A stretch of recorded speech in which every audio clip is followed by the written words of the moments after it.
Welcome back to the 99, where we are focused on brewing a better competitive commander. I'm your host, Patrick Marlett, and today is part 2 in a series of Brewing Basics videos, a guide to follow no matter what commander deck you are building. Now do note this is coming from the perspective of a competitive commander player and brewer. Brewing Basics Part 2, Tutors and Draw Effects. There is a delicate balance to strike between combo cards, interactions, and ramp. Ultimately, your chosen legendary or legendaries will dictate both the speed at which your list performs and the variety of each card type in your 99. However, beyond the aforementioned cards, we need to heavily consider the tutors and draw effects we include in our deck. Though these effects don't necessarily do anything on their own and often take time to accrue value, these are the core components to every deck in assembling a win condition. Be it Spellseeker searching for a tainted pack, a worldly tutor grabbing your cryptic trilobite, or simply relying on your Sylvan library to dig through your list to find a possible solution, these cards should be considered foremost when putting together a commander deck. Oh no, I'm not saying you should slam every single card into your list that says search library.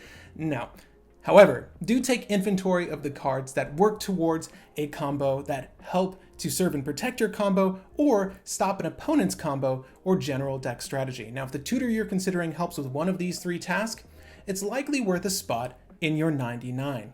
Now, before I jump into this video any further, I do want to talk about our partner, TCG Player. Guys, if you want to help support the channel indirectly, the best way to do so is to pick up your singles, packs, and more, some of the tutors we mentioned today, via the link in the description. If you do, a portion of those proceeds will go to help the channel. So thank you for making that choice. And guys, if you want to help support the channel directly, you can do so via Anchor and or Patreon. And our Patreon members know this. At the end of this video, I'll be thanking each one of you individually for your support. So thank you guys so much. Now let's take, for instance, one of my favorite tutors, Court of Calling, in my Wart the Raid Mother list. This deck almost strictly relies on creatures to enact a win. Once conspired, Court becomes a one-card combo. However, it does not always need to work towards playing out our combo. In fact, if you're in a pinch, this same card, when cast, can find Magus of the Moon to punish those lists with a greedy non-basic mana base, or a Collector Oof to stop any potential artifact storms or combos. Here, Cord has become a staple. Opposite that, we have a card like Entomb in my Tiny Bones list. There are seemingly only 7 targets in this current build. More often times than not, Entomb is used to hit creatures. Concerning this deck, Rotting Rats and Scourge Familiar can be considered the primary targets. That doesn't necessarily feel like enough valid targets to include this,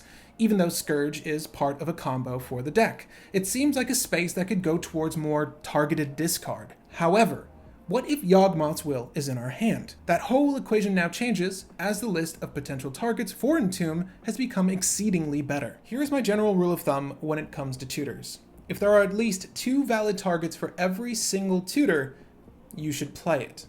Now, in regards to Tiny Bones, even if we had Scourge Familiar in our hand, Entomb still has a valid utility that works well in tandem with our commander, that being Rotting Rats. Tutors are crucial to every game plan because 1, they find the thing you need. That was fairly obvious. 2, they shuffle and thin your deck. And lastly, 3, find the thing your opponent needs. We've already discussed that first point, so let's take a look at that second benefit to tutoring.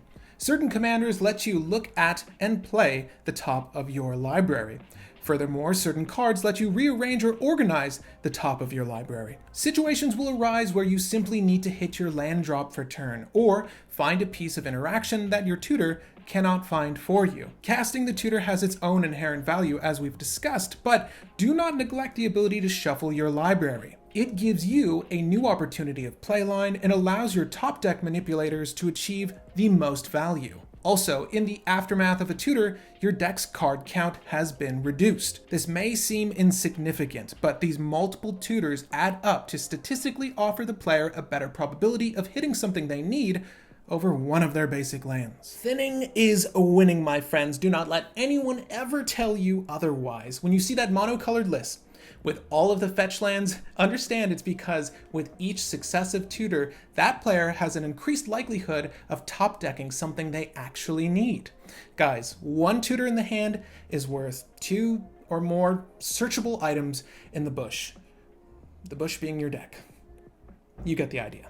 Lastly, some tutors are able to have fun with our opponent's lists. These cards are oftentimes neglected, but if a deck, say Gitrog, relies on one card to push a win, well, disallow that. One such opponent tutor, Praetor's Grasp, can also help you accomplish your own win by taking the relevant combo cards from your foe's library. Not only do these deny your opponents to play their own strategy, or at worst make it very difficult to execute on, you're reducing the number of players you need to concern yourself with in a given game. I cannot suggest a number of tutors you should be using in your list. That is all dependent on the commander or commanders you have chosen to play with. However, I can suggest a number of draw effects. There are many staple draw cards in Magic. Whether they say draw or put in hand, the concept is all the same. You're now up a card, or two, or three. The number of draw cards you should consider is also dictated by your commander. If you can reliably and consistently net one or more draws from your commander,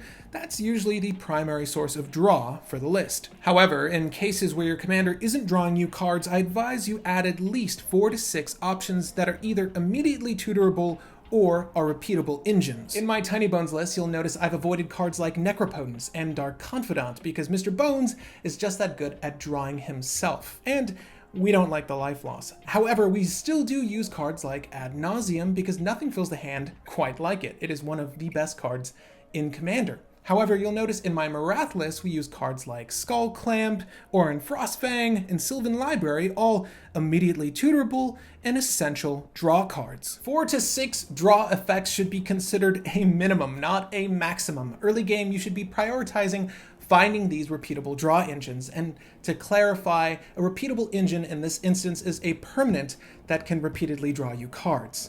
Now, if you have tutors to find these effects, you can virtually increase that count of 4 to 6 because they are efficiently and effectively getting you the draw effect. However, if you have a commander that rests in a part of the color pie that lacks the tutors to find said draw effects, I would highly encourage you increase that minimum count to 6 to 8 potential draw effects for the list. Mono red and white are arguably the most affected by this. They both lack real draw engines and tutors. Red has rummage effects that can be added to help go through the list, but white mostly relies on artifact means to get the same job done. These are the lists that will have a minimum of 6 to 8 draw effects included to help with the probability of finding at least one. This is why I love Neheb Dreadhorde Champion so much. He answers 2 issues that mono red so frequently has by both rummaging, drawing, and ramping you into a combat storm win.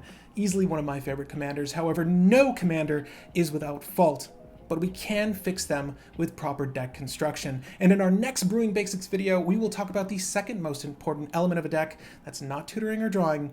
It's land base and ramp. Be sure to check out all of the deck text featured over on the 99 to get a better feel on how to balance your own list, and also watch the previous and future episodes of Brewing Basics for all of my tips and tricks on brewing a better competitive commander. Now, if I've enticed you to pick up any tutors or new draw effects for your list, I'll highly encourage you to pick them up through the link in the description over at TCG Player. Guys, if you want to help support the channel indirectly, that is the best way to do so because a portion of those proceeds will go to help the channel. So thank you so much for making that choice. And for those of you that want to help support the channel directly, support the content you see on a weekly basis here, the best way to do so is Anchor and/or Patreon. And my Patreon members know this already. You get thanked at the end of this video. But before that, I do want to mention that I like to do pickup games on a weekly and bi-weekly basis with the Brew Baby crew. So if you want to check out the decks before they're ever featured on the show, the best way to do so is by joining the Patreon. So thank you guys so much for playing games with me, having fun conversations with me,